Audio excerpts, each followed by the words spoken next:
InObscuria.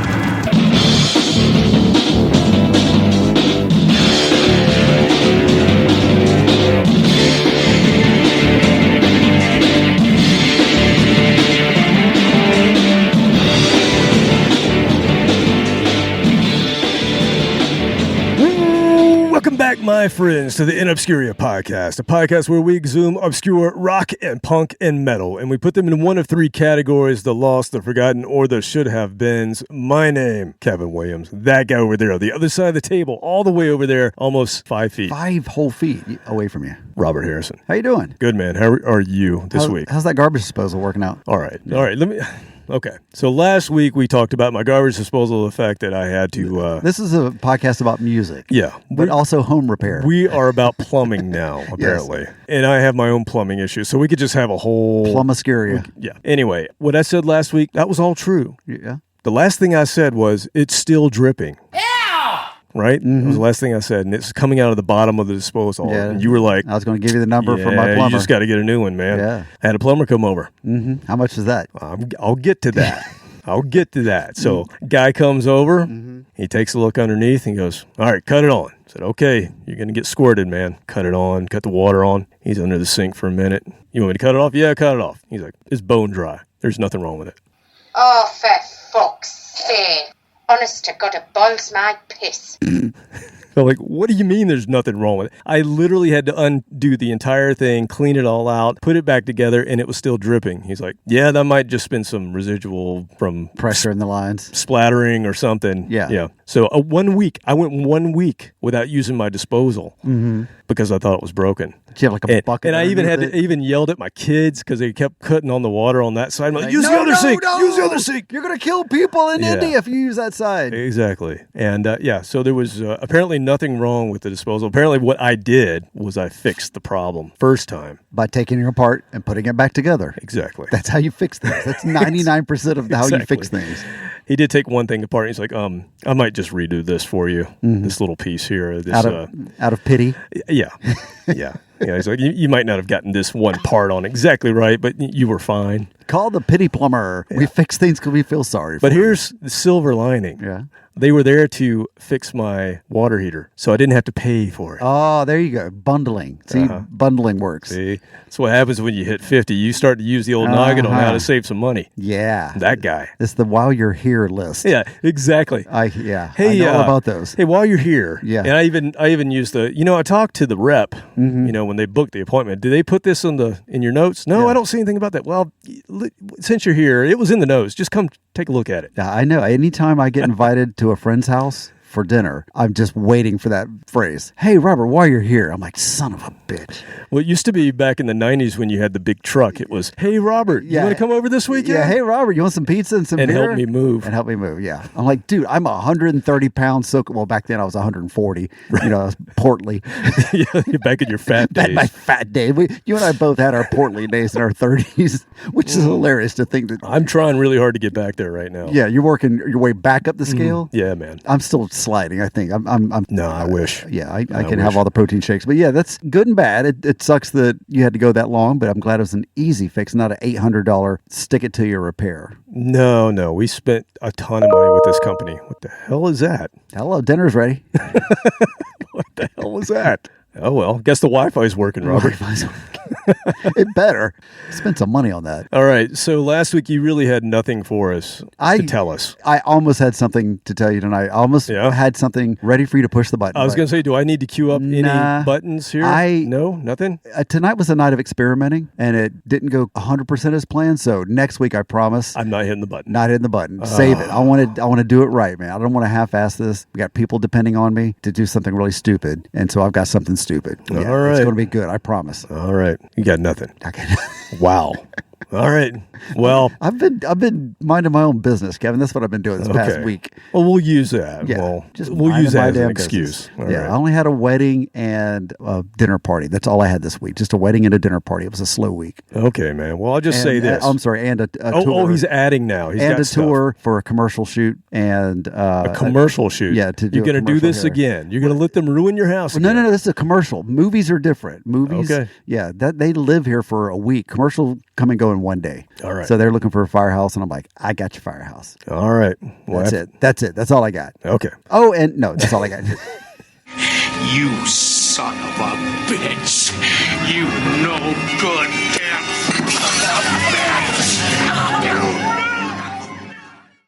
I was waiting for you. Okay. Go ahead. Well, if you got nothing else to do, go listen to Pod of Thunder, Cobras and Fire, Growing Up Rock, Slamfest Podcast, Decibel Geek, A to Z Radio, Metal Up Your Podcast, The Hustle, Disciples of the Watch, Podcast Rock City, Sean Geek and Fast Brett Podcast, State of Amorica, Rock Strikes 10, Potter Than Hell, Shout It Out Loudcast, The Ron Keel Podcast, The Kiss Room, Ages of Rock, Retro Zest Podcast, and don't forget about Monty. Hey, it's Monty. Monty's Rockcast. Come visit us at inobscuria.com. Like us, share us, Facebook, X, and Instagram. All right, we got to jump into this week's topic. Just get right to it. We're just going to jump into No it. bush beating. We're going to need to put your submissions. We are going to need to put the submissions from Captain Content Yes. aside. Good, because they've been crappy. You Well- got to respond, man. You got to let me know if you. I sent you a bunch of stuff. I don't know if you get it. You did. You sent me a whole bunch of stuff, and I'm sorry. But you know what Did I will do? strike out on all of them? I just haven't had time. Oh, okay. I just That's haven't fine. had time. I didn't know if I'd struck out on all I've been of dealing them. with plumbing issues apparently. So but I will do this. Okay. I'll play this for you.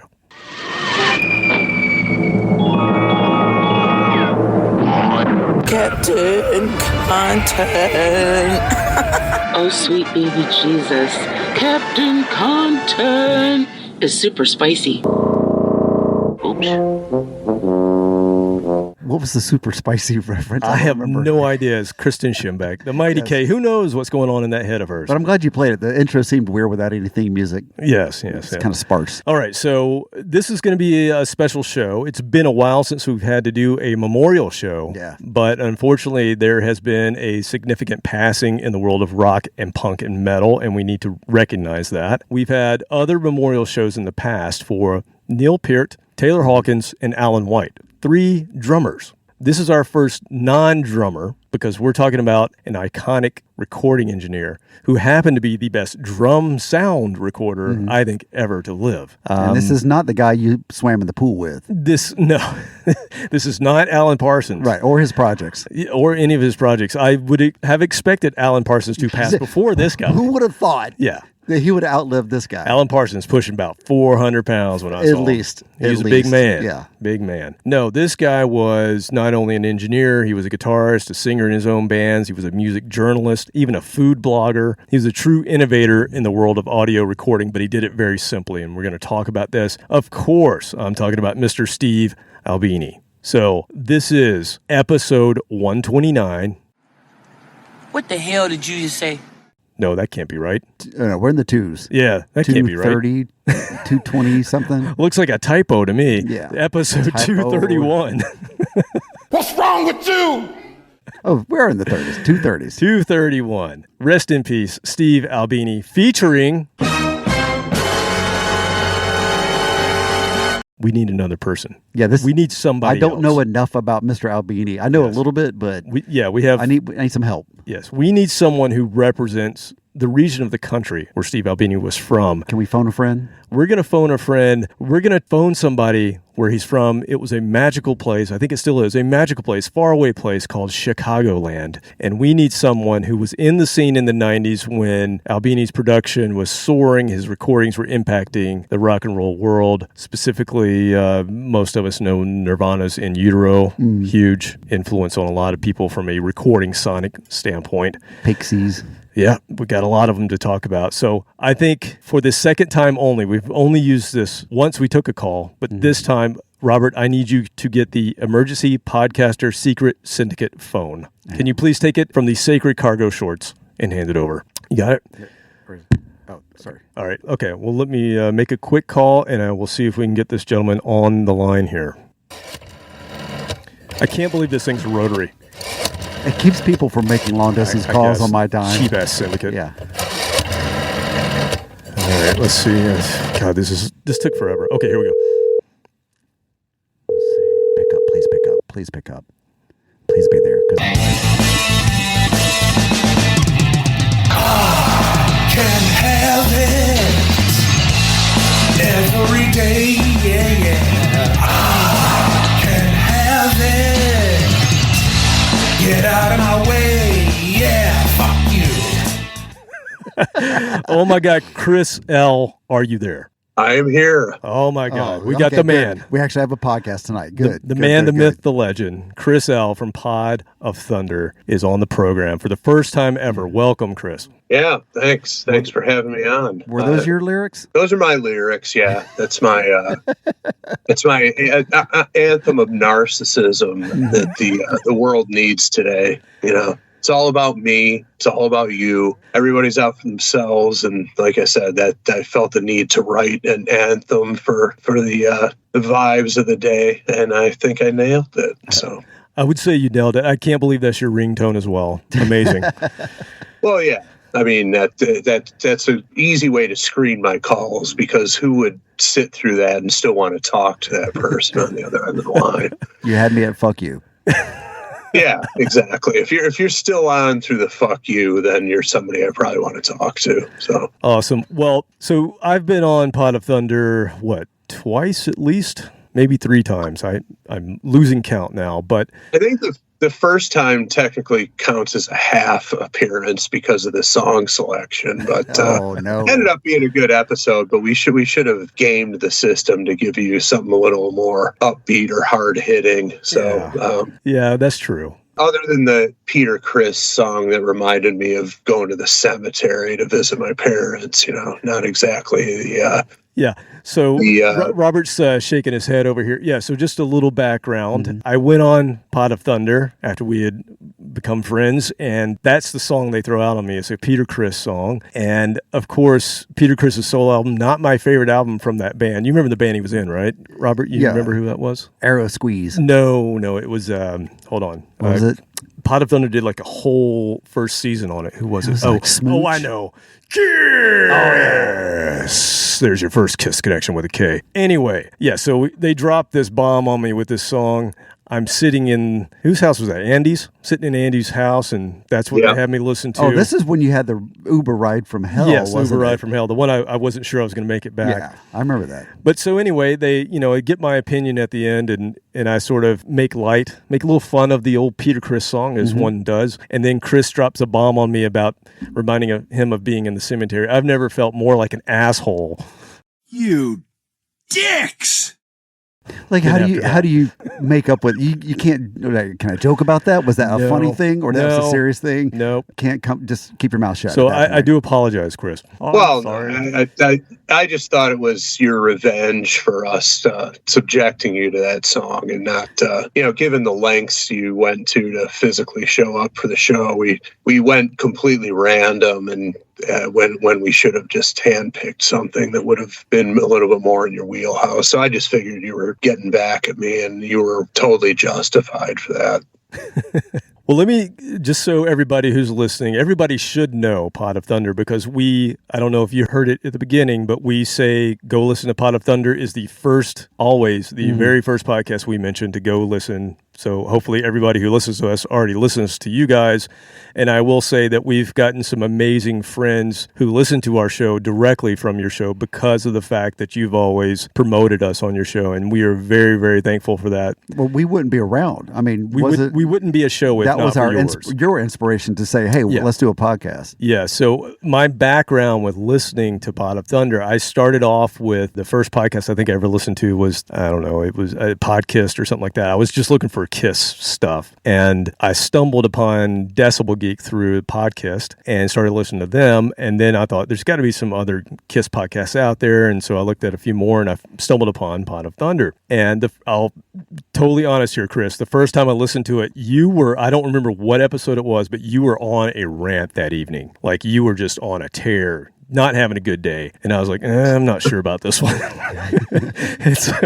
So I didn't listen again for a couple of weeks, and then I hit another episode, and I just fell in love with the show, and I just loved the banter between the three of you. And as I started listening to it, I realized how alike we were, and the Jones Brothers, because they were in a band that was a goofy band. Robert and I were in kind of a bit of a goofy band in a way. We had rock. fun. Yeah, we had fun. It was a fun rock band. We were all musicians, and all kind of take the piss out of each other, which we do here as well. So it just all aligned. And then I think I reached out to you. I looked back in my phone. I reached out to you in 2016 because I had kind of written down all these little catchphrases that you guys had throughout the couple of years that I had, or maybe it was a year I'd been listening at that point. Were you going to steal them? No, I put them, no, I wasn't doing a podcast at this point. I put them on some artwork and I sent to you, and I think I sent you guys some cups or something like that with the catchphrases on it. That was way back season 1, so that was a long time ago. Yeah. And then we ran into each other at the Kiss Cruise. You were actually like, I don't know, just like 10 people behind me when we were standing in line at the Kiss Cruise, and that's where we started talking, you and your wife. Yeah, and I still have the travel mug up here, and I'm looking right at it at the moment. So, yeah, good times. That must have been the Kiss Cruise after my ill-fated It was the Kiss year Cruise. after Robert had gone with me, so that was my second one, I believe. Yeah, I was one and done. Yeah, I was a one and done guy too.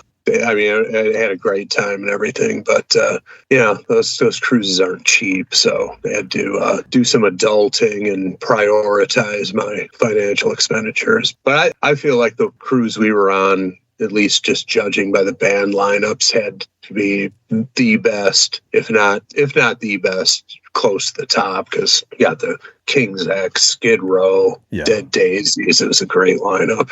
I agree. And our buddy Rob Hammersmith playing for Skid Row. Robert and I know him very well. We used to play in bands with him on shows. 20 years and ago. he would have me, it was so cool for me. He's like, hey, come back. At one point I was backstage with just the members of Skid Row, like pre-game. Like they were warming up, and I'm like, Rob, why am I here? He's like, oh, just hang out with us. I'm like, I'm the only non-Skid Row person sitting in this room right now. He's like, we've done this before. He's like, it's no big deal, man. Yeah. It felt a little weird. Done it a few times. But it was cool. Yeah, it was a great cruise. But kind of back to Pot of Thunder, a lot of what you guys do, and just in listening to you guys for a long time, is kind of inspired me to start this show. So again, I just want to thank you guys for the inspiration. And also I reached out to Andy. I was like, how do I even set this whole thing up? Because I had a board from being a musician, and we had mics and stuff like that, but I wasn't exactly sure how we should set everything up. And he got me running. So that was all good. Yeah, he's the producer of the year each year for a reason, and that's one of them. He helps out other podcasters and really knows his stuff. So, all right, well, Chris, we're going to talk. Obviously, we're doing a show specifically about Steve Albini. I want to get in, before we go into kind of his history and just the Chicago sound and kind of get your opinion on that. Let's go through your musical background, because you are a musician. The whole reason you're in the Chicago area is because you went there to be in a band, correct? Yeah, I got the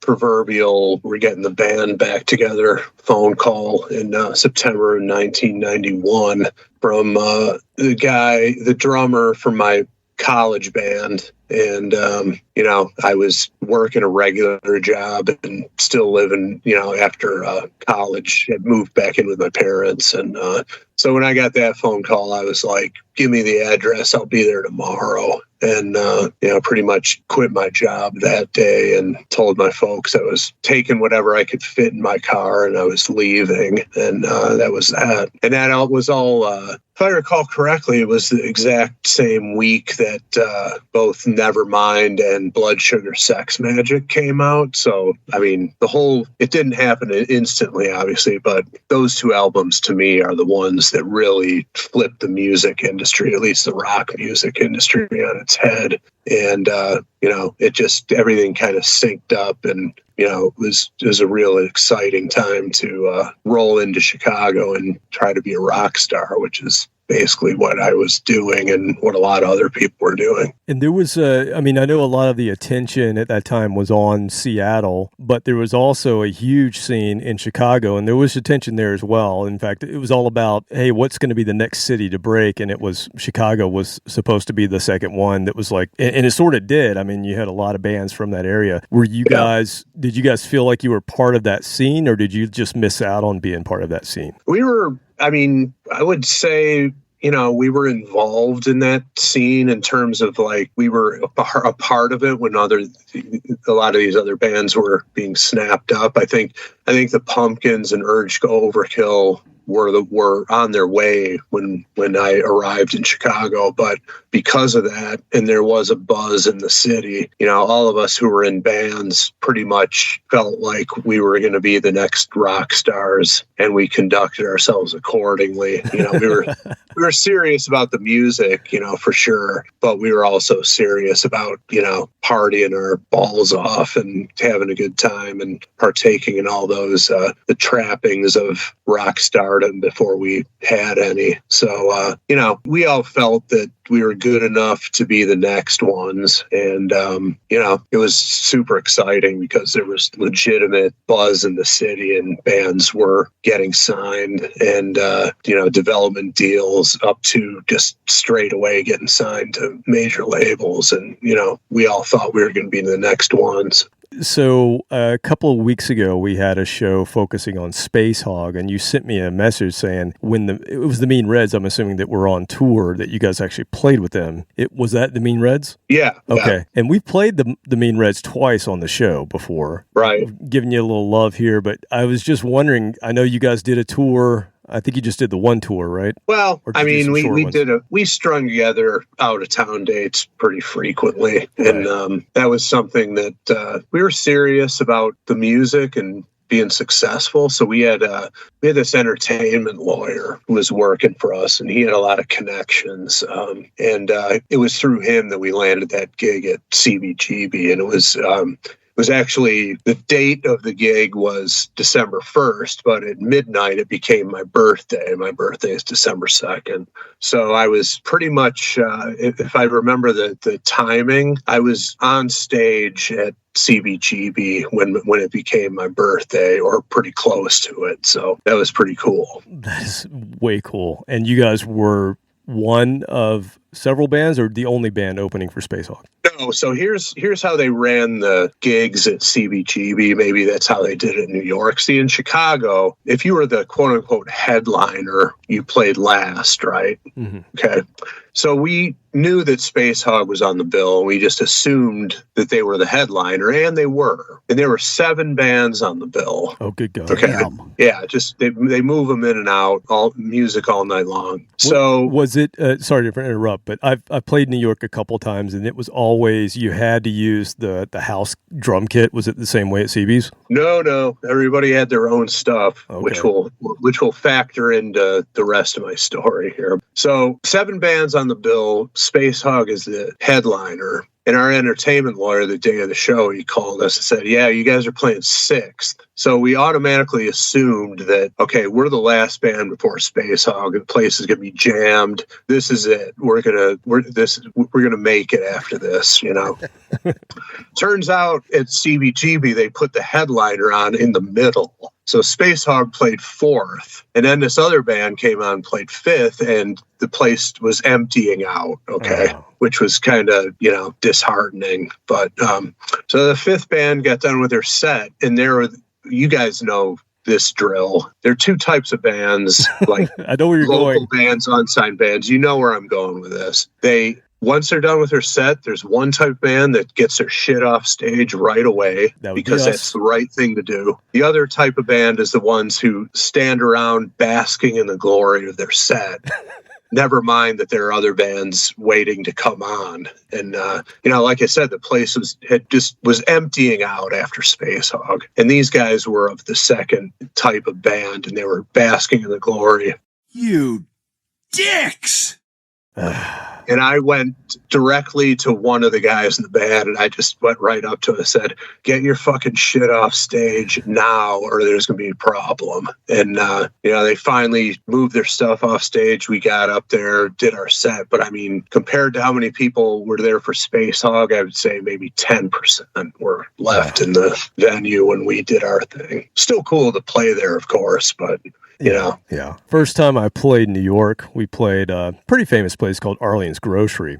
And it's one of those Soho kind of bars that used to be a grocery store, and they converted it to a venue. And they put us in New York. I found that they don't do any kind of vetting of who they're putting with who. It's just, we're just going to throw some band on. If you're coming through, we'll just throw you in. Because I've played, I think, 3 or 4 gigs in New York, and it's always the same thing, just kind of thrown together. And of course, there was like this hippie band before us. And and they were local. And so the place was packed out, kind of like you said, but it was all like hippie chicks, dancing to the hippie music. And then we come up, and I think I counted by the time we hit the first note of the second song, there were 3 people left in the room. Yeah. So it's like you had passed the worst gas ever. The same effect would happen.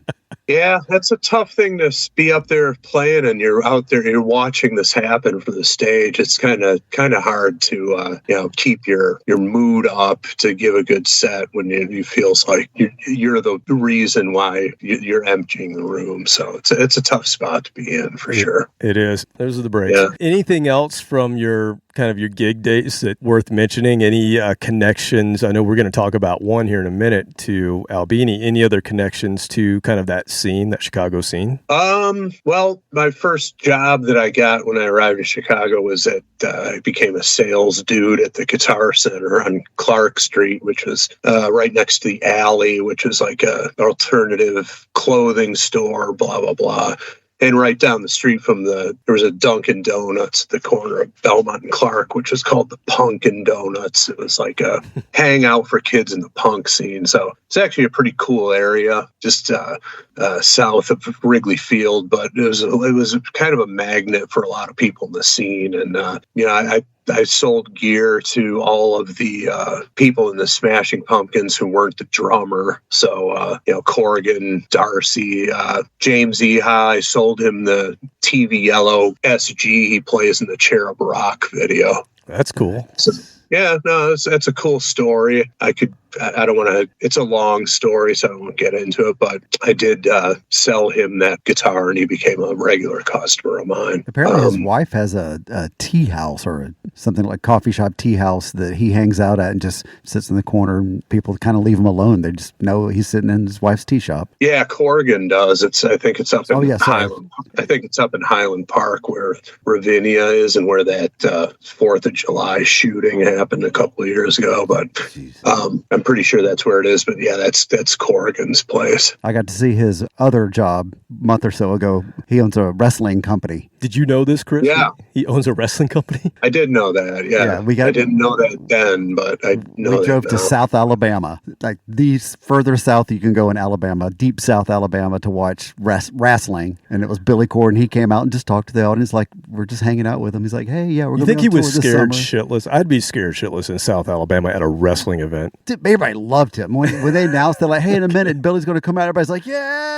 All right. Well, but good. Some of his wrestlers obviously were like, you hicks, you bunch of backwoods, and, getting the crowd riled up. That's what they do. But yeah, his home turf up there, it'd be cool to just walk in and have a cup of tea with him. Yeah, apparently that the likelihood of that happening if he's in town is pretty high. So. Well, and that's a similar connection with you and your co-host, because you and your wife owned a coffee shop, right? And that's where you met the Jones Brothers? We did. It was a coffee shop and then music venue at night. And I ran the music part of the business. So, yeah, that's how I met those guys. I think I was the only venue owner who ever booked the Flying Errands more than once. So they made a lot of money. They brought people out, and I always made good money at the door. But there was always shenanigans, like low level damages and extra cleaning that was needed after they got done playing. So.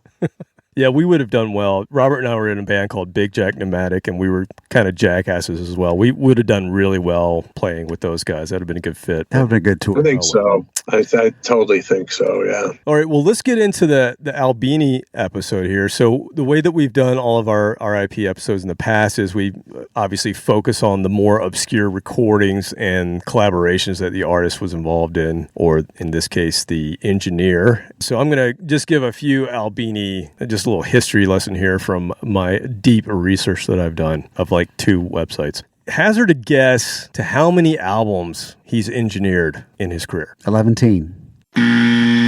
Wrong. Chris, any idea? How many albums did he engineer? I would say it's probably in the 50s. How about 3,000 albums throughout his career? Okay. He did all of Buckethead's. Yeah, basically. Half. That's about half a that'd be about Buckethead's half album, a Buckethead. yeah. You're right. Yeah, 3,000 albums throughout his career. He released 39 of his own records that he played on since '82. I mean, the guy's output is just crazy. And I say engineered, I don't say produced. Yeah. Most people call him a producer, but he hated that label. He did not want to be considered a producer. So his whole thing was, I'm an engineer. I'm basically like a plumber, but I do music. So if you hire me, I will do your job. He didn't care who hired him. He would do the job, but he would be as honest, like brutally honest with you. And he would do it in his own way very quickly, usually live. But the sounds that he got were just, oh my God, unbelievable. So most known albums, I think, for kind of the mainstream, obviously Nirvana with In Utero, Pixies, Surfer Rosa, The Breeders, PJ Harvey, Bush. I didn't realize he did some Bush recordings, but he did. He did one, the Razorblade Suitcase, I think. Yeah. He did the one album with them. Yeah, and I think he did a single or two as well. He obviously did a whole lot of the Jesus Lizard stuff. Was it Page and Plant? Yeah, that was the last one I was going to mention is Page and Plant. Oh, sorry to Walking in the rush you Clarksdale. along there. No, but how crazy. And the reason is that Robert Plant had heard some of the stuff that Albini had recorded of his own music, Big Black, which we're going to talk about that band, but it's not anything I would ever think Robert Plant would have listened to. But that's what he heard, and he thought, I like what this guy does, which is kind of crazy. Now, have you ever heard that album, Walking into Clarksdale? Either one of you? No. I've heard it, yeah. It's pretty horrendous, but still an interesting listen. But I wouldn't say good. That wouldn't be the label I'd put on it. That's incredible that he's got a reputation and made a career out of being an engineer, but his own recording. Well, his recordings are good. I mean, I'm just saying the Jimmy Page and Robert Plant. Oh, that one. Yeah. I thought you were the about Big, album they Big made Black. with him, even though Robert Plant wanted to work with him, to me, that's not a good mix. That didn't turn out well to me. Yeah, I agree with that. It didn't, I listened to it, but it wasn't something that I felt the need to continue listening to. Let's put it that way. Now, my biggest thing with Albini, and I'm curious, Chris, if this is the way you think about him as well, but my biggest thing, and the thing that we always talked about in bands that I was in, was it's his drums. His drum sounds are just amazing. They're huge. They sound so great when he mixes them. And we always joked in my band, The Swear, that if we could just get him in to record the drums, we could send him home after that and have somebody else do the rest of the album. But if we could just get those Albini drums. Yeah, absolutely. And I assume you guys would agree, it kills me to say this because I hate to give this much credit to drummers, but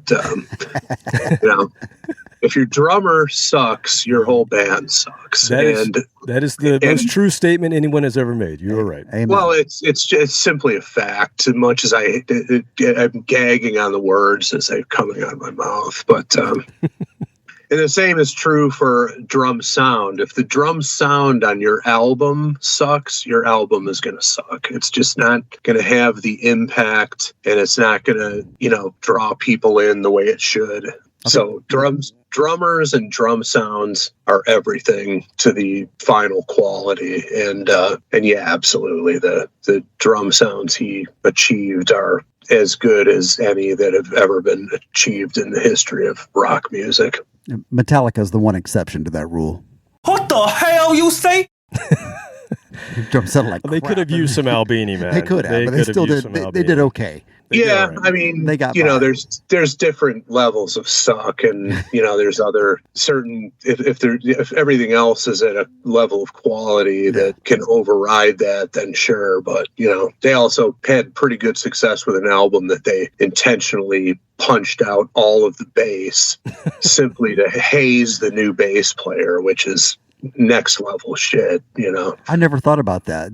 That was the timing of that. I knew that there was an album that was bad. I didn't realize that was that's why it's completely buried and missing. Is they were hazing him. Like, why would you sabotage your own album? Foot just to be a jackass. I understand doing it at a show, like one concert, just to piss him off, but to record it and sell it. Yeah, something that's out there for posterity, and you, like Kevin said, you're sabotaging yourselves just to fuck with your new bass player. It's like that's next level hazing. So, but in general, the the better albums have the drum sound dialed in and in top flight. So, and I know I've heard you on your program talk about snare sounds, and I will say that nothing dates a record. I don't care any record. Nothing dates a record like the drum sounds. So that's why another reason that drum sounds are so important is you go listen to a 60s album that has those 60s style drums on them, and you're going to know, like, yeah, that's dated. That sounds really dated. But to me, Albini, he would record the drums where it sounds like you're in the room with the drums, if not sitting right behind the throne, and it's to me it's just classic. It doesn't have an era to it. Yeah, I mean, it just sounds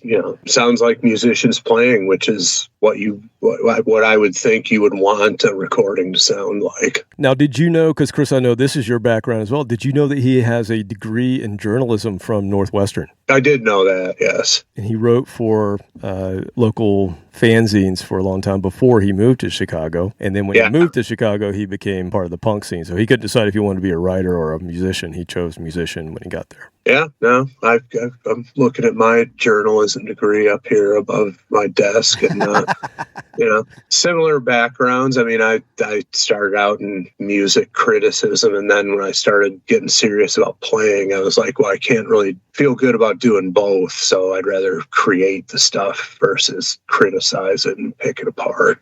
And I read that his own professed heroes were Woodward, Bernstein, and the Ramones. So there you go. That pretty much says it all. Does say it all, yeah.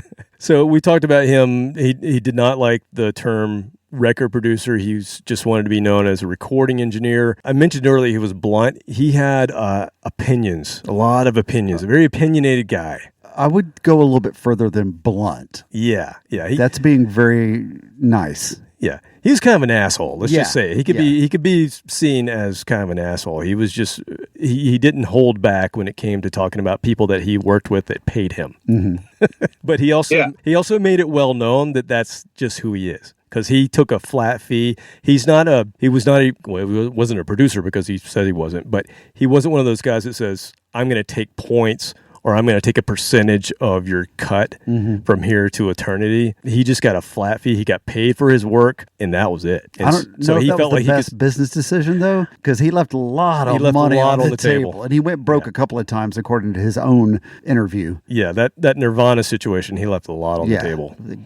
Yeah, and he took up professional poker playing. It was apparently pretty good at that to fund keep his studio open, which is still open to this day here in Chicago. But I mean, sure, not the best business decision, but you got to give the guy credit for sticking to his acumen and never wavering from it. And that's rare these days. Yeah, absolutely. And I would say there's nothing more punk rock than that. Like he's probably the most punk rock guy I can think of. He said that was his philosophy, was the punk rock philosophy. Never sign with a major label. Yeah. Just say what you're thinking. Punk as could be. Now, the last thing I want to mention before we get into the songs. So he died on May 7th, only 61. That's way too young. Had a heart attack a week before the new Shellac record, his band Shellac, a week before that's released. That is released in 2 days, his new album. Isn't that crazy? So no tour? I'm thinking not. Okay. Yeah. Just making sure. It's going to kind of suck without that guitar. Yeah, probably. The one guy you can't replace, Shellac, is gone, so there won't be any touring to support the album. But the other thing is, again, I don't know all the circumstances, but when you go all in on a music career like that, one of the things that gets sacrificed is you're not working for a company that you're getting health insurance from. I don't know what his situation is again, but just going by his acumen and putting two and two together, he was probably not getting regular checkups, did not lead the healthiest lifestyle, if for no other reason than I'm sure he just was up all night constantly doing his thing. That when you go all in on a music career, that's one of the things you sacrifice, and some people can abuse their bodies, and not necessarily saying he necessarily did that, but some people can be full on Keith Richards and live forever. And then there's other guys guys who just, you don't stay on top of it and you drop dead. And that's again, it's a testament to the sacrifice and the commitment that he represented. It's like he didn't, I mean, when he needed money, he went and played poker. He didn't parlay his journalism career into like a corporate job simply so he could get benefits or whatever. He did everything his own way. And again, I shouldn't be speculating about the circumstances that led up to his death. But in general, when somebody drops dead at a young age, it was probably something that may or may not have been able to be prevented if you had like health benefits and you were monitoring it regularly. So yeah, that's a good point. And I don't know the circumstances either. I think from everything I read, he was a fairly straight edge kind of guy, like pretty clean in general as far as, substances and things like that, but I don't really know the circumstances either. But yeah, but if he's burning the midnight oil and exactly. eating every night at the Wiener Circle, getting Chicago style hot dogs or whatever, it's just like that stuff can kill you in the same fashion. What are you talking about? There's a salad on top of the hot dog. How can that not be healthy?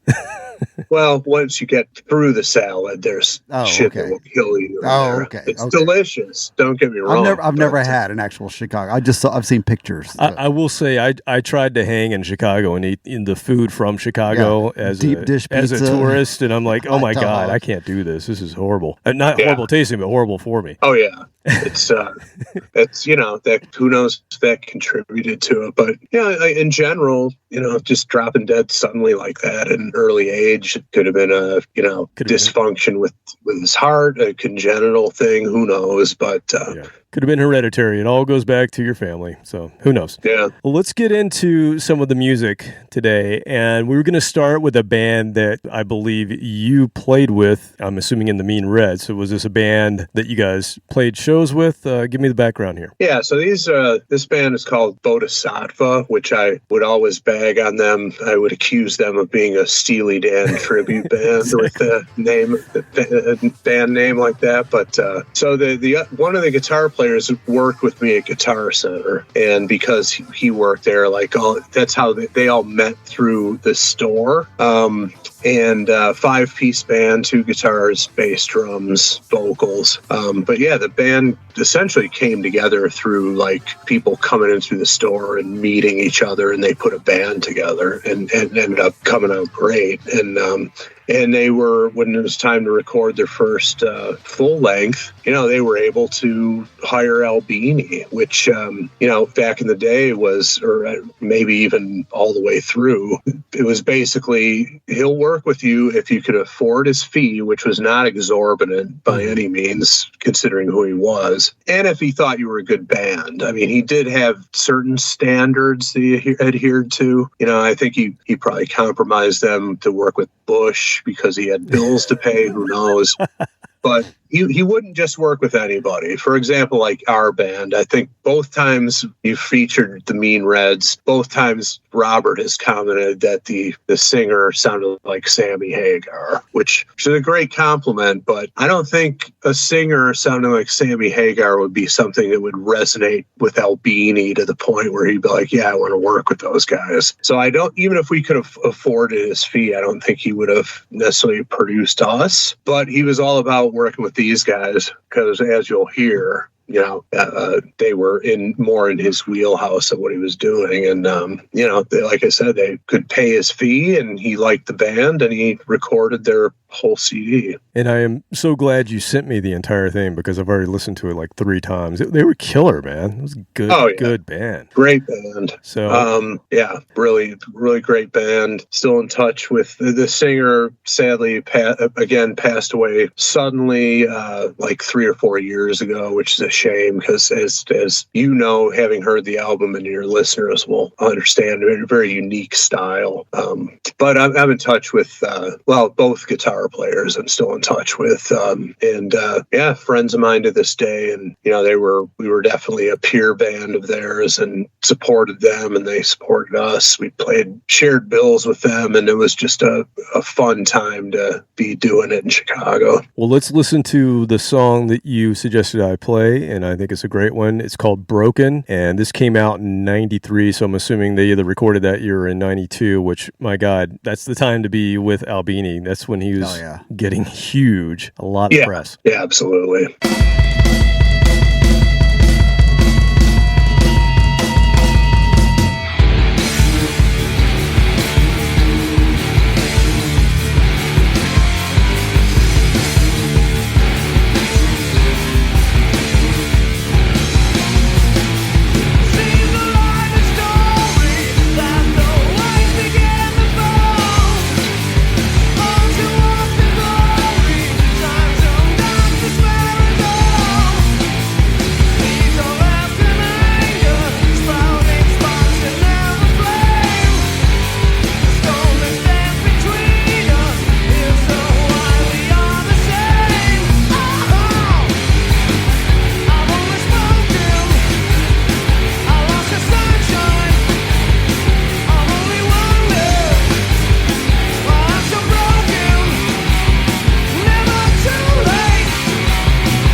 God, that sound so huge. I miss that. There are those drums. Yes. Now, obviously, it's going to have a little bit of similarity to that one of those bands I sent you that was kind of Soundgarden-ish. Yes. Well, not ish. I mean, spot on, but not nearly as big of a sound. That's what they were lacking. They had the vocal, the guy that was singing, and it sounded good, but then the band behind it wasn't there. This has got that just gut punch of a sound. Yeah, this band is solid, man, like you said. And I actually do hear a little, I don't want to say Soundgarden, but definitely a little bit of I that. hear that. A little bit of that Say aggro. it, because they openly, at least the singer for sure, but I think everybody loved Soundgarden back in the day. I mean, definitely top tier band, but the singer in particular wasn't shy about the fact that he worshipped at the altar of Cornell, and Nothing wrong with that. And no, there's nothing wrong with that at all. The other, if I can nerd out a little bit as a guitar player, absolutely. This is a podcast. We You know allow that? that. Yeah, we do that on podcasts. So Spencer, one of the guitar players, he had one of the first Mesa dual rectifiers ever made. He was like one of the first guys who owned one, because that's right when they came out, like 91, I think. So nobody else had that amp, and it just doesn't sound like anything else, and it ended up defining the sound of heavy music probably up until this day to a certain degree. But to hear that with that amp for the first time was just like, holy shit! How is it creating that sound? Every recording I've ever done, we've always, at least for the Swear, we always borrowed one so that we could have at least one of the guitars in the mix be through that amp. Always. Yeah, and then the other guitar player, Mark, he had this like used Fender head. It was one of those Fender heads that had like 6 power tubes, so it was like probably a Quad Pro or something. It was a ridiculous amp, probably 150 watts or whatever. How much did that thing weigh? I don't know. I wouldn't. I didn't lift it, but it came in like somebody traded it in at Guitar Center, and it never really worked. It didn't work right or whatever. And we had this guy who would hang around at the store. His name was Odie Johnson. He was like 6'10", had a big like IPA drinker beard back in the day before they were cool.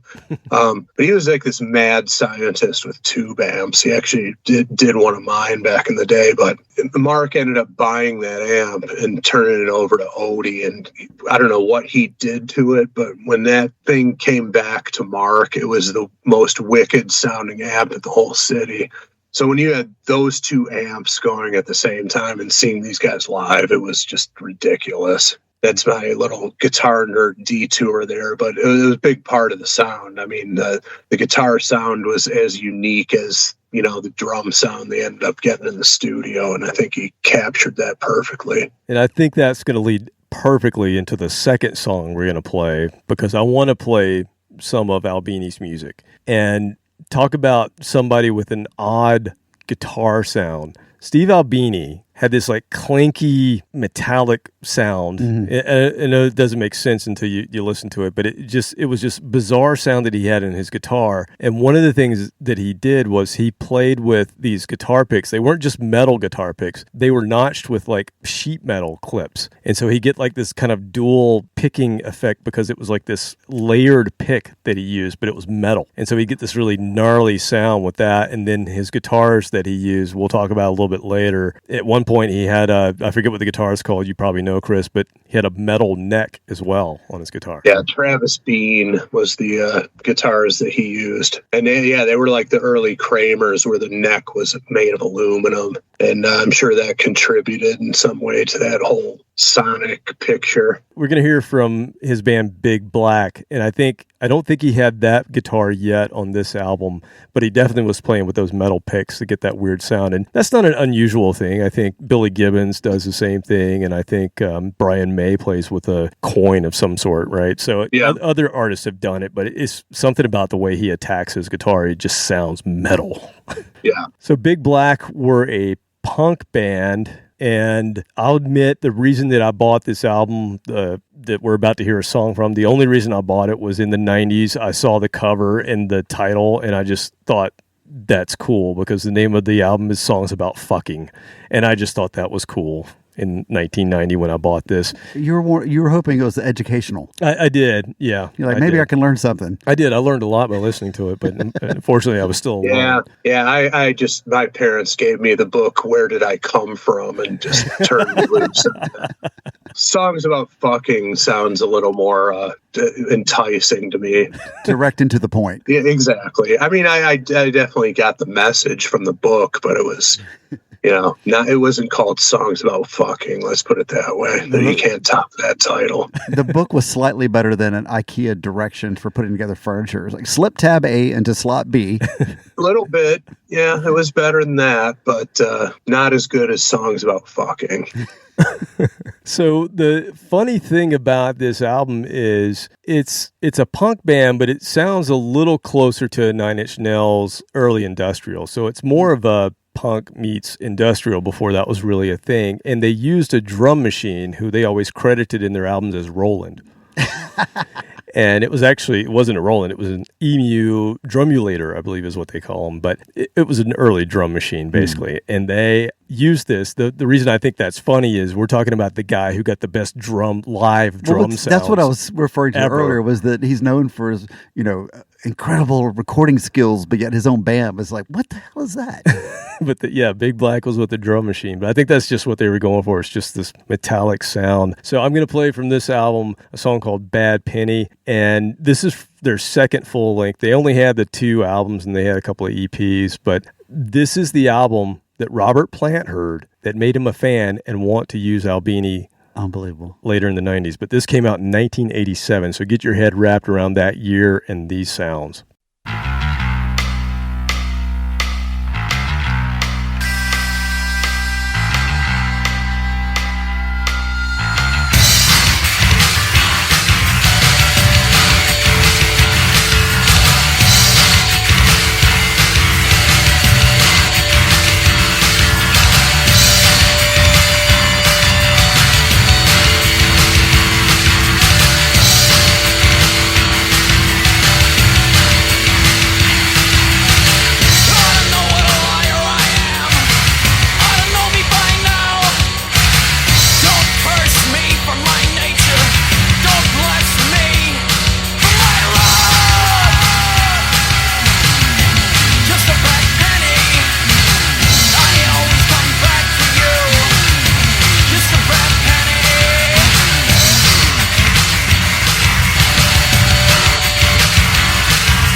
That was 87? 87, yeah. That sounds more like 90s, right? With that whole industrial I could also thing. go with like early 80s, some of the new wave weirdness. I think it sounds more like what Trent Reznor was doing more in the 100%. 90s. You're correct with that. I was like, I could just also hear some of the weird Devo, like I said, really early. But think about Robert Plant listening to that just, what was it, 3 years after the Honey Drippers? That is extreme, going from one to the other and going, I think I want to go this direction now. Yeah. He was ready to rock again. Yeah, and listening to that, I don't know if maybe just, my thinking was influenced by the fact that we're talking about, Plant listened to this album and became drawn to it. But I hear a hint of the Tall Cool One groove in this song. Oh, and, that's just a little bit, but it's there, and I don't know, maybe that was the common thread, And also, as we know, Led Zeppelin did many songs about fucking, Whole Lot of Love, go down the line. But when listening to that song, because this type of music isn't really my bag, so I've never heard that song before. But listening to it for the first time in the context of our conversation here, I heard a hint of Tall Cool One in there. I never would. You're absolutely right. Was that the same year though? Was that 87 or was that 86? When did that come out? Had to be around the same time. I didn't look it up, but and the other thing that would be of the time that sonically you got to make the comparison to is Black Flag. It's got definitely some similarities there, which I think if it's possible to underrate Henry Rollins and Black Flag, they cast a shadow over so much that came after them, if not everything that came after them, that ended up being mainstream in the early 90s. But like this kind of music, Black Flag and stuff in the mid to late 80s was just completely underground. So I'm hearing a similarity sonically there too. Yeah, I completely agree with that. In fact, one of the reasons I'm even into music to this day is because the first 2 cassette tapes that I ever owned, other than Tears for Fears, because I put, my sister gave me that, but the 2 that I bought, I had Master of Puppets followed by Black Flag My War, and those 2 cassette tapes sent me on the journey that I'm still on to this day. So you're absolutely right. The impact of Black Flag, especially to kids my age in the mid to late 80s, it was really impactful. Yeah, and Tall Cool One came out in 88, so okay. Maybe he heard this, and it's a little bit of that seeped into what he was working on at the time. But I don't know. I'm glad you guys agree that I'm not completely losing my mind, but I definitely heard it in there. Not completely. Yeah, that's true. And I realize that's probably not a song or a band that everybody needs to go explore, but I wanted to at least showcase where he came from, because this is what he was doing when he befriended Naked Ray Gun, who's another Chicago band, and a lot of these other bands that he then started producing their side projects. And I said producing, I mean engineering, because I don't want him to haunt me. No he's spinning, and wherever he is right now, he's spinning and cursing you out at the moment, which would be a feather in your cap to be cursed out by Steve Albini. So that's true. I kind of wish I would have met him and he would tell me how shitty of a musician I was. But you put that on a T-shirt for sure. Steve Albini thinks I'm shit.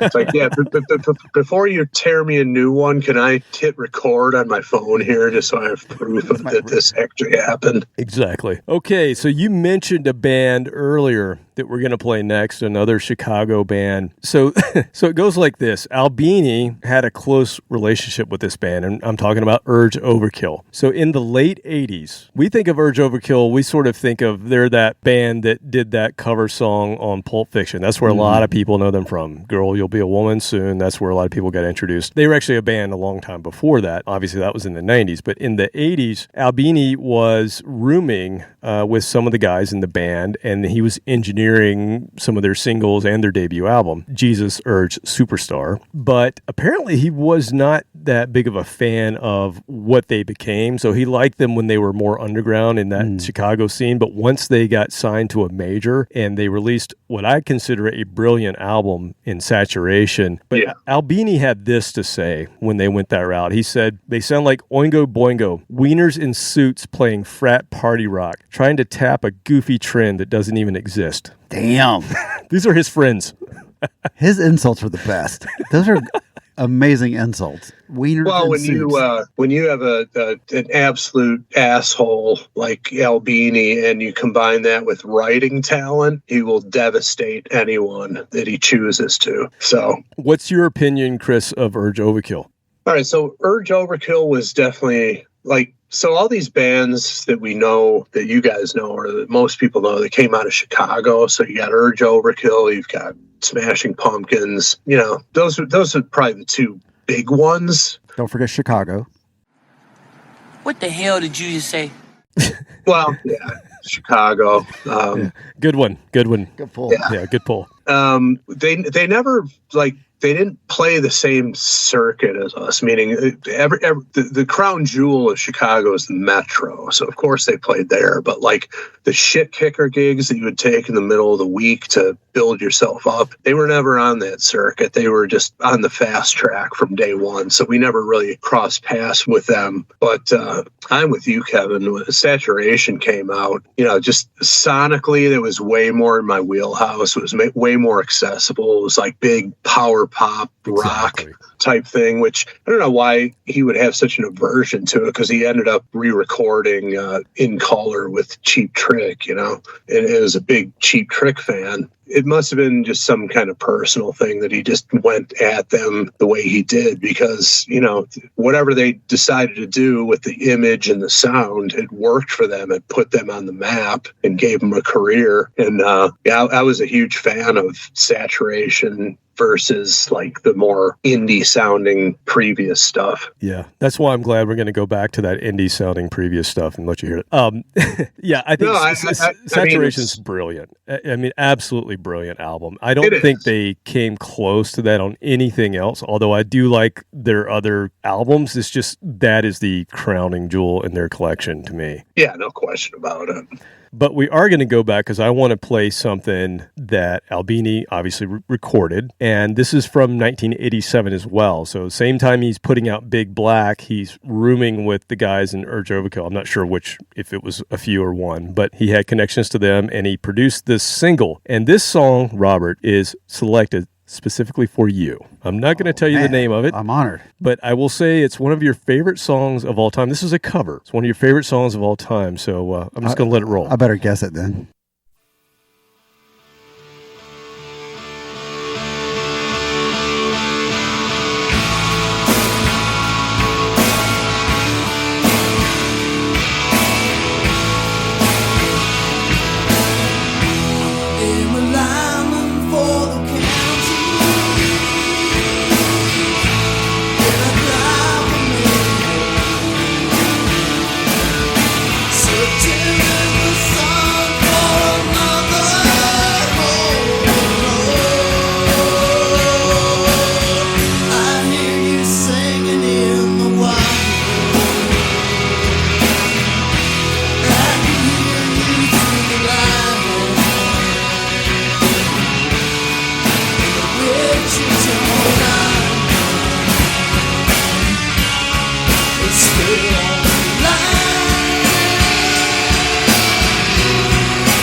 You know I need a small vacation. He didn't quite country it up enough. That was amazing. That's in like my top 3 versions of that song now. Already, huh? Yeah, so that was top notch right there. That was really good. So tell the story why that's one of your favorite songs. So, Chris, one of the many reasons why I'm an idiot, back in the 90s, I came across a band called Blueground Undergrass. It was like a jammy bluegrass band, really good, and they had an instrumental. And I love this instrumental. It's beautiful. Just fell in love with it. And I got online and tried to download it illegally, back when you could do that without getting sued. And I came across it, and for some reason it said Glenn Campbell off to the side of it. And I'm like, well, that's obviously labeled wrong. But I downloaded it and played it and went, oh, that's an old song. It's not a new song at all. And I became fascinated. I don't know why. This song just speaks to me. And it's just one of my all-time favorite songs in a weird way. Glenn's version, Blueground Undergrass version, even Keith Urban. I've got a bootleg copy of him doing it before he was a star. He's in a restaurant in Nashville playing for a lunchtime crowd. And it's live, and he does an amazing, which That's is so Nashville. Him and a guitar. Yeah, just sitting out there playing for this lunch crowd. He's just kind of joking around with the people. But anyway, so yeah, I've got just a weird obsession with this song. I don't know where it came from. So Urge Overkill. So I found this song when I was just looking through his list of things he had worked on. I had actually never heard this, and it was a single. Eventually, I think they put it at the end of one of the albums as kind of a bonus track or something like that. But I've gone through what I thought was their catalog. I must have missed that. I would have known that. Yeah, so, I mean, obviously it's, 1987. He doesn't quite have all of his technical skills yet as far as the production. It's not his best production, but it still has that Albini sound to it. And it's, very dissonant and kind of Sonic Youth. It's like Urge Overkill meets Sonic Youth because you got these weird chordal things they're doing that don't quite... It's like those kind of chords when they're just kind of rubbing. It sounds almost wrong, but you like it in a hurtful way. So, Chris, your thoughts? Yeah, I mean... You can hear, like you just said, the formative years of Albini's recording style and techniques and stuff, and it's like if Urge Overkill continues down this road and just keeps putting out music like that, chances are they don't end up on Tarantino's radar. Their cover song doesn't end up in Pulp Fiction, and they don't have a career, So, I mean, sometimes you got to, I'm going to use the dreaded term sell out, but it's like something you got to go along to get along, as they say. And, signing on with Geffen, it's what I always say about Nirvana and Nevermind. It's like you shouldn't have been shocked by the success of the album because you fucking signed with Geffen Records, okay? This is the label that Whitesnake was on, okay? If you Guns N' Roses. Yeah. If you don't want massive success, you don't align yourselves with Geffen Records. And, it's, as the great American philosopher David Lee Roth once said, I've been rich and I've been poor. Rich is better, definitely better. It's better to have money than to be living out in the street. And if you can make your living doing music, who wouldn't do whatever they could to make that happen? Yeah, and I'll tell you what, if Saturation is them selling out, I'll take it all day long. Because again, it's just a brilliant album and the best they ever produced. And the one that came after it was pretty good, but didn't touch it. Did you know that they're still putting albums out? I got one last year. I believe it came out 2 years ago, but I had no idea. It just kind of came on my radar. I was looking on Bandcamp and I saw Urge Overkill, and I went over there and saw a bunch of old stuff. And then I saw they had this new album called We. I had no idea, but it's pretty damn good. Yeah, I didn't know that either. All right, so we're going to move from the 80s now into his 90s. We've already heard one album from 1993. Here's another one we're going to listen to from 1993. And Chris, this was another one of your picks. And what I'll say about this band, Peg Boy, the only thing I knew about this band was that they were part of the guys from Naked Ray Gun. And are you into that band at all, Naked Ray Gun, or is that not really your thing? You talking me? Yeah. Were you familiar with them at the time? I was familiar with them, and also Peg Boy, but it's definitely not in my wheelhouse in terms of what I would gravitate towards as a listener. Yeah, so Naked Ray Gun, when I was first getting into music, I mentioned Black Flag. I started getting into hardcore punk along with kind of the thrash scene. That was kind of my intro into music in general. And Naked Ray Gun were one of the Chicago hardcore punk bands that I got into. Although listening back to them now, I don't know that they even deserve that genre titled, but really good band. But they had lots of members who went on to do other things, and seems like Albini had a good friendship with all of them because he ended up producing or recording, here I go again,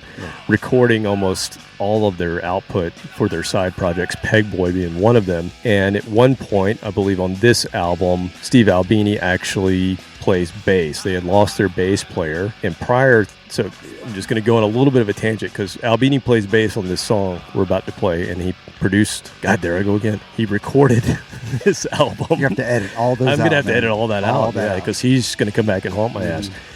But anyway, he recorded this album, played bass on it. A year prior to him getting the bass gig or having to fill in, there was a guy named Jay Robbins who played bass. Now, Jay Robbins was the guy in Jawbox and Government Issue, two other punk bands, but he's also a producer very similar to Albini. So it's just kind of interesting that they had these producer guys playing bass for this band. It's just an odd mix. Jay Robbins actually put out what I'm probably going to have on my end of year episodes as one of the best albums this year. His solo album that came out this year, phenomenal. So go search out Jay Robbins if you want to hear some really good shit. It's more on the lines of power pop, so I think you might dig it, Chris.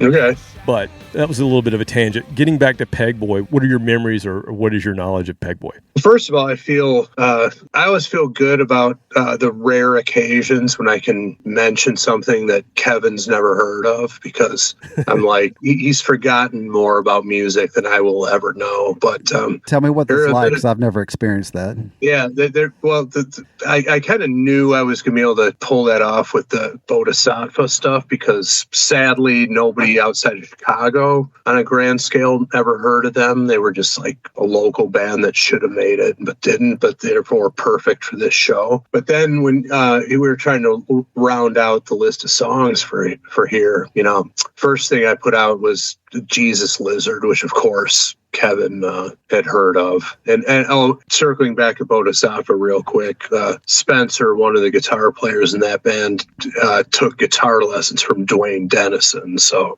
there's that little connection. That's cool. But that's definitely cool. And so when I was looking through and I saw Pegboy and mentioned it to Kevin, he said he'd never heard anything from them before, which made me feel good about myself. But so my recollection of Pegboy was just that their stickers were ubiquitous throughout the city. I knew about Pegboy because I couldn't be at a bus stop or an L train stop without a Pegboy sticker being somewhere in my view. And they were just, had that logo and the name. And without ever hearing a note of their music, I was aware of them just from, a concerted effort on their part, or just, their fans went about doing it. But their stickers were everywhere in Chicago, and made me curious about what they sounded like, but I never really got around to listening to them. But everybody in Chicago was aware of that band. And that's another one of those things where you can say they're one of those bands, because there's always those bands in your town that are the sticker bands, and you see their stickers everywhere. Yeah. Every town I've ever been in, there's always one of those bands that just has that. But okay, that makes a whole lot of sense. They only had 3 full-length albums and 2 EPs. We're going to play one of the EPs because Albini actually plays bass on it. They're still listed as being active, but I don't see that they've really done anything in a long time, but they're still on the Quarterstick label. So I guess we should talk about that. A lot of this output that Albini did in the early years and even to this moment were bands that were on the roster of Touch and Go or Quarterstick, which is a Chicago label, but it's a huge punk label. And we were talking about last week, we were talking about thrash bands, and I mentioned that back in the day, if I saw a band was on the Combat Records label, I would buy that album without even listening to the music, because I knew if it's on Combat, I'm going to like it. And I think Touch and Go and Quarterstick are kind of the same thing. If you're into punk rock and you see that a band's on these labels, you're going to go, okay, I know I'm going to like that. Yeah. So let's play some Pegboy. This is a song called Never a Question from the EP for 1993.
I love that, and it kind of makes me sad that a lot of these bands, these early 90s alternative bands, I missed the first time around, didn't discover them until 20 years later. I was listening to the big 4 or 5, grungy alternative bands. That's all I had at the time. But God, all this stuff, I still, after 30 years, I've got a lot to learn. Yeah, and that's 1993. So to me, that's like the perfect bridge because you got the guys from Naked Raygun, you have Steve Albini. That's the perfect bridge to what would become more of that pop punk thing that happened in the late 90s and early 2000s. This is the blueprint for all of that. It's right at the beginning. And the drums, my God, those drums. Just, what is it about Chicago bands? Is it just a haven for good drummers or what? Seemed like it. I mean, yeah, I talk about it a lot on our show, but like one of the things that the worst parts about like 80s hard rock and specifically like hair bands, hair metal, which again is not the greatest term, but just for a point of reference, just terrible drum sounds. I mean, everything was focused on the guitar and, everybody, the guitar wizardry that was going on throughout the decade, but people abandoned, producers in general abandoned the quest to get a good drum sound. They lost touch with the fact that that's the linchpin for the overall quality of a recording. And, it was definitely a combination of guys in town who could play and then people in town who knew how to record drums. It's really that simple. Yeah, I mean, that snare drum is just cracks you right in the bridge of the nose every time he hits it. And the other thing about Albini's recordings that we're hearing here and also pretty much on everything we've heard, but that was also a characteristic of the Bodhisattva album, is those vocals are dry as a bone and they're right there in your face. There's no burying of the vocals either with levels or with reverb or any kind of effects. It's like dry as a bone, right there in your face. So, he was definitely a fan of, having those vocals right up in front. And again, these are not Robert Plant-esque singers and things like that. They're more like vocalists, frontmen, but, definitely had what they were doing right out in front of the mix. I mean, that was another sort of calling card of his production style that I think doesn't get talked about enough. That's a good point. And I think the other point, I don't know for a fact, but I know one that we're about to talk about, or another two bands we're about to talk about, for the most part, Steve Albini didn't believe in overdubs. Most of these tracks and everything you hear that he does is live in one room. It's just impressive how he got these sounds. So, people say he was an innovator, and he was, but he was also very simplistic in his view of just put you in a room, put the mics in the right place. That's the innovation that he had, was putting those mics in the right place and doing it in the way that he did. But it's really just put a band in a room and hit record. And a lot of these bands didn't even do overdubs. Do you remember if your friends mentioned, did they do the whole thing live? I would think so. I can't remember specifically talking about it, but I'm pretty sure they recorded it at CRC, Chicago Recording Company, which was like a major studio in town. We were lucky to record there once. But, it was definitely a, big live room in there. So it was definitely, you can hear it that they recorded it together as a band. And quite frankly, when you've only got, Albini put out 5,000 albums, like you said. Okay, this guy doesn't have time to spend. He's not going to spend even 2 weeks on your album. So you got to get in and get out with him. And the only way to pull that off is to have your shit rehearsed, go in and play your set. I'm sure that's the way he preferred to record, but it just simply became a logistic necessity because of all the work he was doing. He's not going to, you don't have time for him to go all Mutt Lang on your stuff and piece everything together, It's just by necessity. That's how he recorded the bands. And you had to have your shit together when you entered the studio. You weren't writing songs in the studio. You weren't quibbling about arrangements in the studio with him. You weren't pulling that Beatles shit here. Yeah, I have a feeling his pre-production was basically, I'm going to let you guys play through all the songs once. That's going to be our pre-production, and I'm going to hit record. And if we get what I want, you're done. That's pre-production. Hit the road. So we're going to move next to his band Shellac. And this is where he got the Travis Bean guitar when he started this band in, I believe it was 92. And this is more of a, I don't know how you explain shellac. They're kind of hardcore, but they're kind of math rock at the same time. So they're like proggy punk. Uh-oh. Don't say uh-oh, because it reminds me a lot of another band that he recorded, which was Helmet. So it has a lot of those Helmet qualities in this band, Shellac, and just brutal. 3-piece band, just hit you in the teeth, punch you in the mouth kind of a band. And this is where that metallic guitar just, it's the combination of the actual metal on the neck with the picking style that he's doing. I mean, you hear people say, oh, our it sounds angular. Like, this takes it to a whole new level. This is like ice pick angles on these guitars. I'm not sure what amps he was running through, but this is also the band that we're going to get their final album this week. It's going to drop this week. So I'm going to play a song from their 94 release called At Action Park. It's one of the more infamous recordings that they did, and I'm going to play the song My Black Ass. What the hell did you just say? What's wrong with you?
I would love to listen to that again. I won't make you do that, but how brutal is that? That sounded like he was dragging a guitar across a gravel parking lot.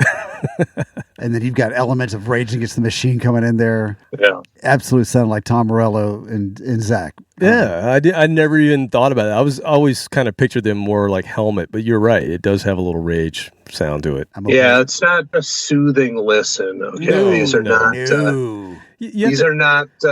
These are not warm Allman Brothers style guitar tones that you're hearing. It's the word is brutalism, and you can apply that to architecture and paintings and visual art. But this is sonic brutalism right here. Yeah, and it takes a certain constitution to get through this whole album or to get through any of their albums, but once you get hooked on it, it's just awesome. I can't say anything else about it. It had the right amount of weirdness that it has my attention. Yeah. I would like to listen to that again. So I've pre-ordered the new album. They're not always exactly the same as this because they've gotten a little more progressive over the years and done different things, but it's still, that brutality is always part of what they're doing. And I don't know, I just love it. But I think it tells you a lot about who he is as a person just by hearing Big Black and then Shellac. Mm-hmm. And there's another band, the Rape Men, but I'm not going to play the Rape Men. They were in between Big Black and Shellac. So those have been his bands. Yeah. Yeah. I would like to think that the title of this one is inspired by Wesley Willis, and I bring that up because that's the one thing that I have in common with Steve Albini is that we both have Wesley Willis songs about us, and I'm not going to lie, that is a huge feather in my cap, and like to this day, I don't beam it out relentlessly, but when the opportunity comes up when I can share that I have a Wesley Willis song about me and I can post the YouTube link as proof of it, there's still people who've known me for years who never knew that, and I just become exponentially cooler in their eyes. Anybody who doesn't know, it's a classic if you know scenario in the parlance of our times today, but if you don't know who he is, Google him. Long story short, he was just this towering, dreadlocked, schizophrenic black guy who just roamed the streets of Chicago and ended up, putting out albums, solo albums, and then some guys formed a band around him, the Wesley Willis Fiasco, and he became a cult figure. They ended up playing out at the Viper Room, ending up on people's radar, and so I could never encapsulate everything about him in the context of this show. It would take forever, but Google him if you're curious. But I'm not one to pat myself on the back too much. I probably should do more of that, but the one thing about me that's legitimately awesome is I have a Wesley Willis song about me, as does Steve Albini. So now, did Steve record them? Say what? Did Steve record them? I don't think so. No? I don't think he ever worked with them in an artistic capacity. But another feather in your cap. You're right. Yeah, it's a rabbit hole. Trust me. It's once you go down that with the Wesley Willis solo stuff, but.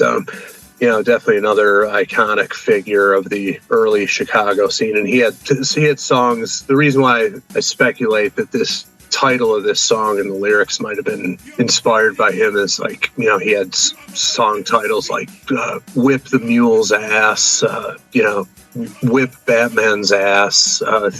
Just like his schizophrenic ramblings would just come out in lyrics and song titles, and this one is reminiscent of that. Got it. It's awesome. All right, we're going to move next to kind of our degrees of separation connection to Albini. So in the mid-2000s, I was in the Swear. We were gigging around Atlanta quite a bit, and from time to time, we would play with this band called Spy. And they actually recorded their one and only album, self-titled album, Spy, with Albini. They went up to Chicago and recorded with him. And, of course, when they got back and they were telling us the stories about it, they were talking about how he literally demanded them, we are doing no overdubs. You're going to do this live. If you don't get it right, we're going to do it again. And that's what they did. And he got that sound. You're going to hear that drum sound again. He just, I can't emphasize enough how much the Albini drum sound is just the best there is. Nothing comes close to it. This band Spy were really cool band. The guitarist played with a Brian May guitar, but it was green. I've never seen anything like it. He bought what's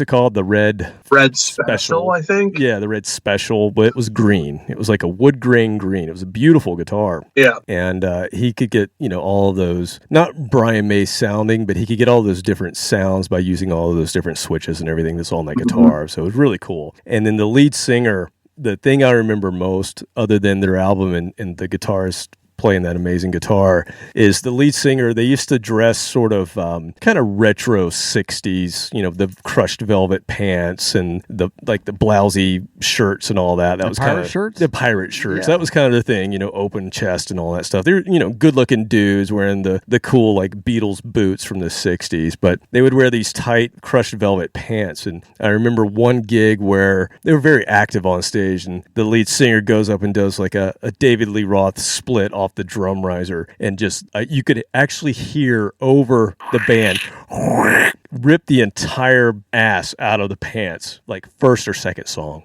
He had to finish the set with his ass hanging out of the back of his velvety pants. Your mother was right. Always wear clean underwear. You never know. It's rock and roll. And he did it. He just owned it, man. It was awesome. But one of my best memories, because I was laughing my ass off from the back. We're in the back, so we can see, unfortunately, the back the whole time. But that was really funny. And they shared this album with me. I don't even know if you can find this thing anywhere. I don't know if you go in the Discogs or anything like that, this thing even exists. But they shared the files with me. I don't even have an actual album. But I still love this recording. I thought this band was really cool. They just kind of went away. I don't know what happened to them. They left the scene in Atlanta. I don't know if they moved or what. But this is all I have of them from 2005. I'm going to play this song, Way Inside. It's a little different for Albini, but you still hear those tones that you're used to.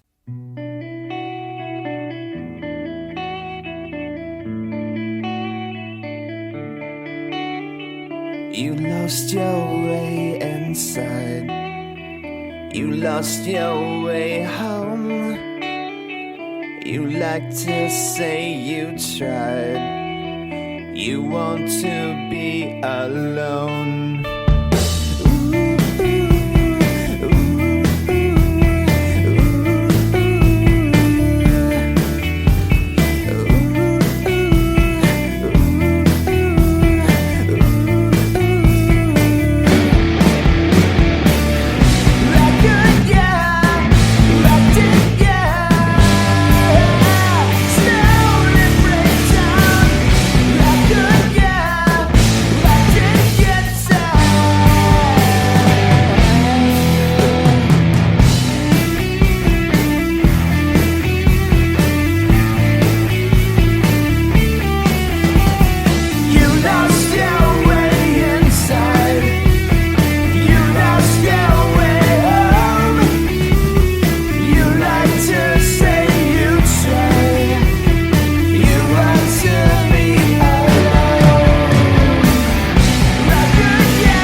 Poppier side of Albini. Yeah, it's a little more power pop, but definitely still had those sounds, those tones on the drums, especially. Yeah. Have we talked about how good his drums sound? I think I've mentioned it a few times. Okay, just making sure Yeah, we I'm hit pretty that sure. point. Yeah. Yeah. Not beating a dead horse or anything. No. Oh, wrong No. thing to say. Too soon. Oh, too soon. Too soon. Chris, your thoughts? Yeah, it's definitely a little more melodic than what you're necessarily used to hearing from Albini, which is a testament to the fact that, again, he wasn't a producer, he wasn't telling bands what to do. He was just like, I'm going to record you guys doing what you're doing, and I'm going to record it better than anyone, and you're going to be happy with the results. But I'm not going to tell you to get more angsty here, do more screaming there or whatever. It's like he sets up the mics, he engineers it, and lets them do what they do. I just find it interesting the way you describe with the crushed velvet suits and the beetle boots and stuff like that. It's like it's sounding like a fully formed Urge Overkill image that he hated back in the day. It's exactly right. These guys champion it, and the vocals sounded a lot like Nash Cato to me too. So that's where my mind was going when I was listening to it. It's like he hated this back in 93, and here he is recording it for these guys. The only conclusion I can draw is there was something personal going on there, because he had it was roommates with them, or whatever you said was his relationship to the guys in Urge Overkill, and he just like turned on them. I know somebody mentioned he had some really nasty things to say about Blackie Onassis, who I think is deceased, the drummer for Urge Overkill. Yeah, as I was listening to that, I was like, this sounds a lot like Urge Overkill, at least in the vocals. And then the way Kevin's describing the image, it sounds like, Urge Overkill for the 2000s. Yeah, I think you're right on with that. I think that's exactly. I can only imagine they were big fans of Urge Overkill, these guys. I never talked to them about that, but I think you're right. I think you hit the nail on the head there. Maybe he had softened up by 2005. Maybe he was getting a little, maybe they reminded him of a time when he was younger, and I don't know. Who knows? It could have been when he was building his studio and needed some cash. Could have been he just wanted the cash. Yeah. We're not going to discount that. Yeah, could have been. Yeah. But no, that was good. I liked it. It was, I definitely am more inclined to enjoy stuff that's got a little more melodicism to it and a little more conventional song structure, even though I did like the shellac tune you played. But I dug that a lot. Well, I'll send it to you, actually, so you can enjoy the whole thing, because it's a really good album. Like I said, I have no idea what happened to those guys. Yeah, send it over. They captured Steve captured a moment in time, which I think that's what he's really good at. He would be the best person to capture a moment in time in the best way possible. Yeah, that's what the best producers, recording engineers, the best albums, they pull that off. So. All right, well, I've got one more before we end tonight, and this is a band that we've played several times on this show, and I believe that I recall the Jones Brothers, both of them, making references on your show about this Cincinnati band. Are you talking about Jonas Brothers? What the hell you say? No. Okay, because I was very curious. I was like, what the hell are you talking about the Jonas Brothers for? You obviously don't know Andy or Nick. Not personally. I mean, we haven't had dinner together. The other co-host of Pod of Thunder. Yeah, so people listening to our podcast may not know that. That's why I was clarifying. Oh, I see where you're going. Yes, not me. I see how you're working this out. Okay, gotcha. You dick!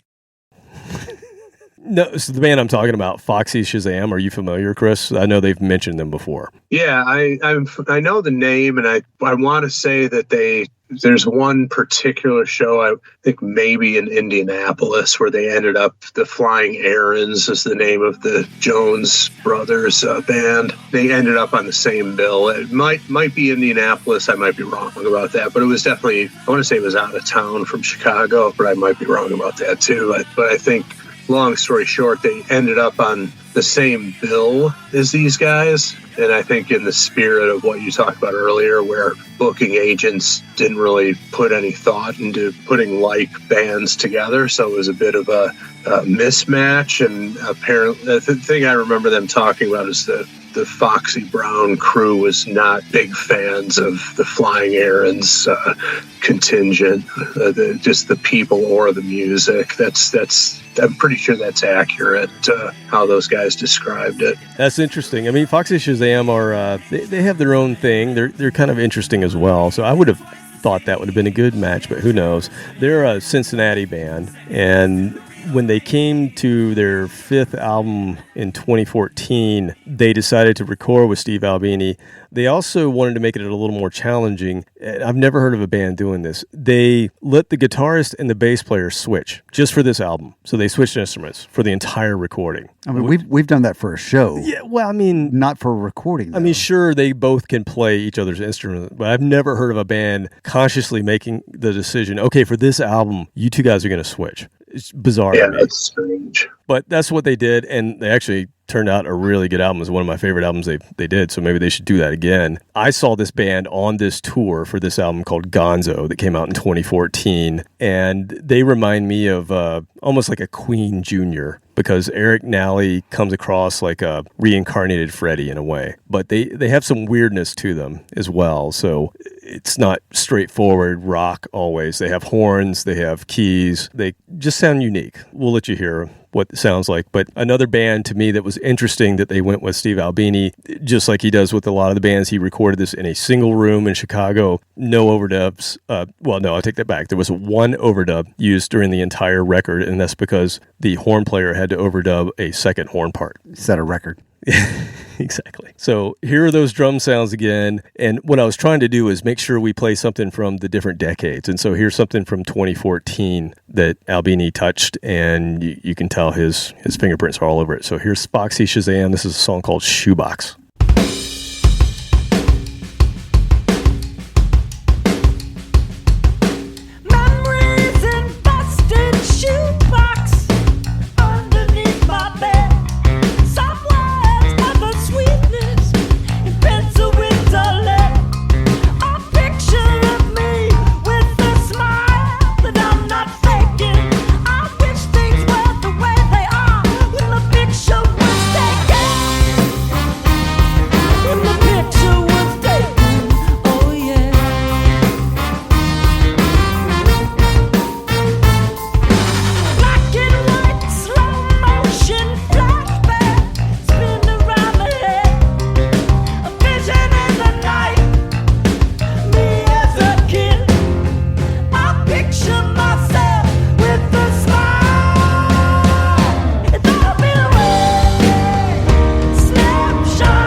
was racking my brain. I know I've heard them on satellite radio, Sirius XM.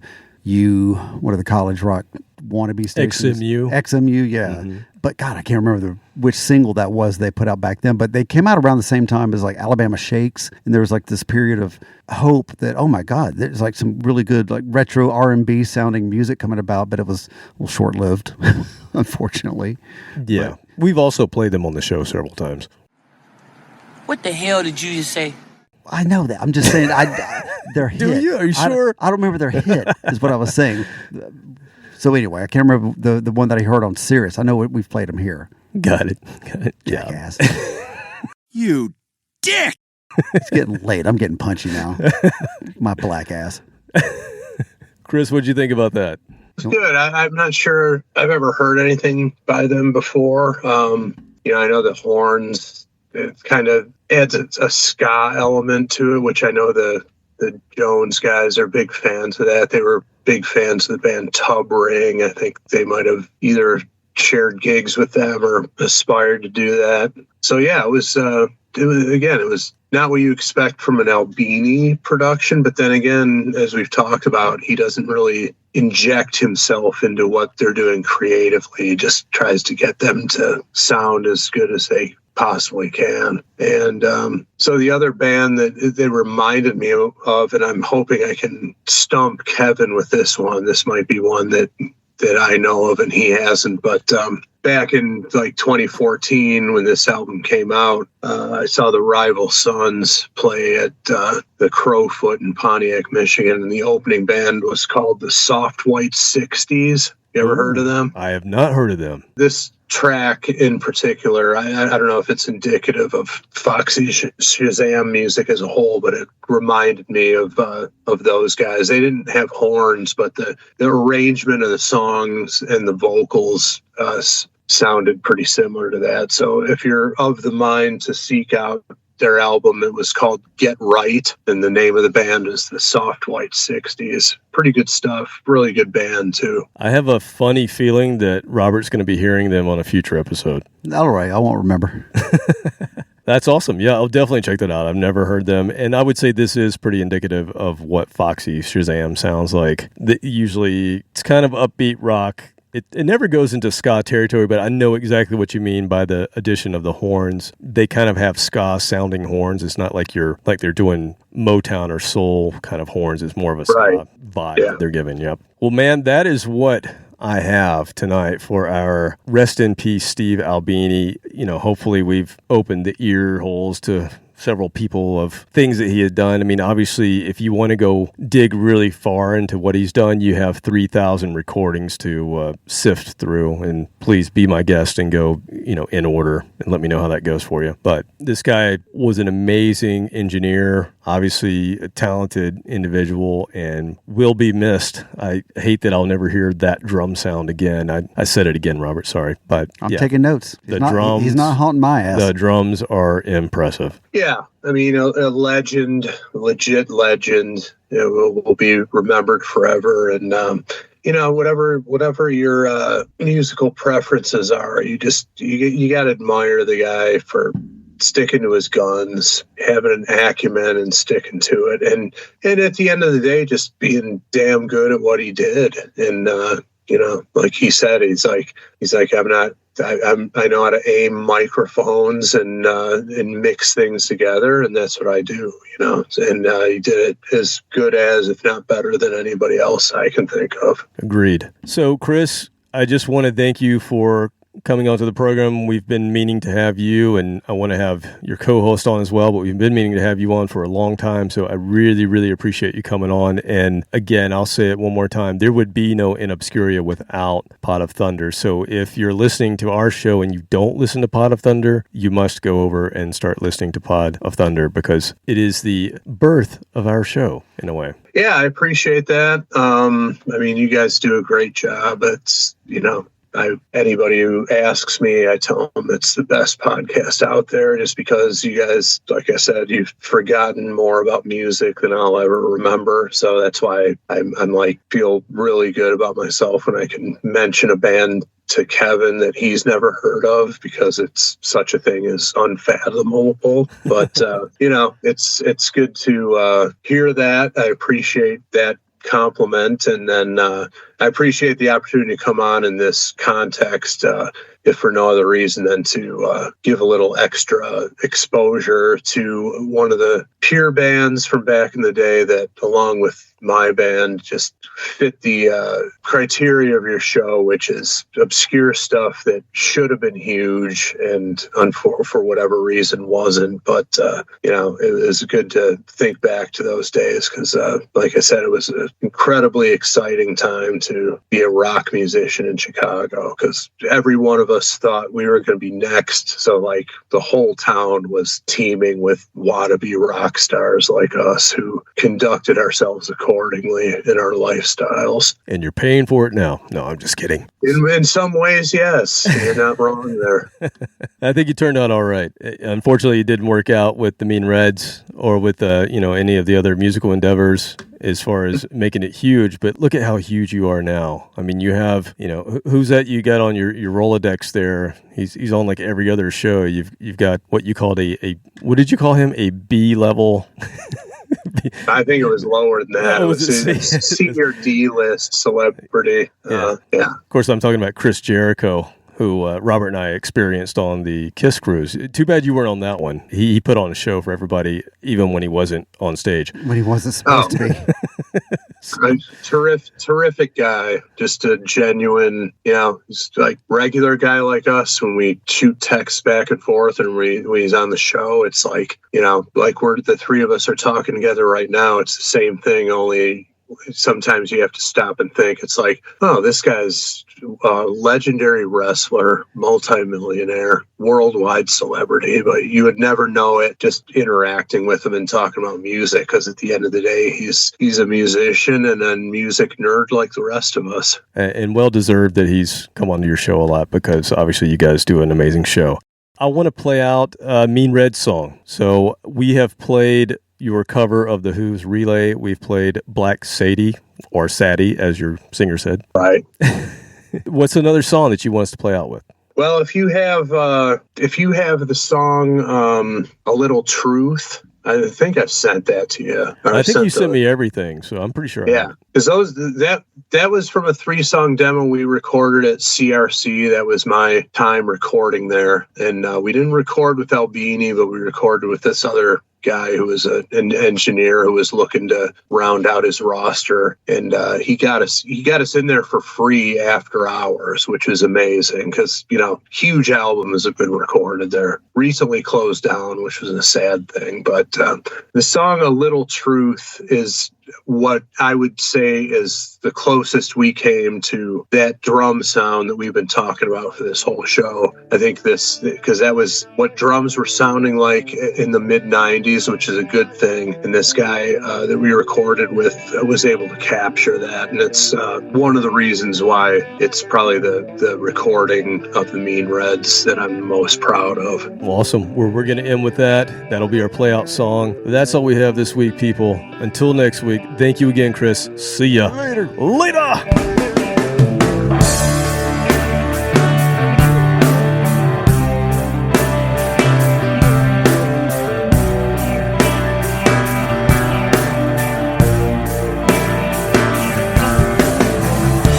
Stomach's tight and not tight.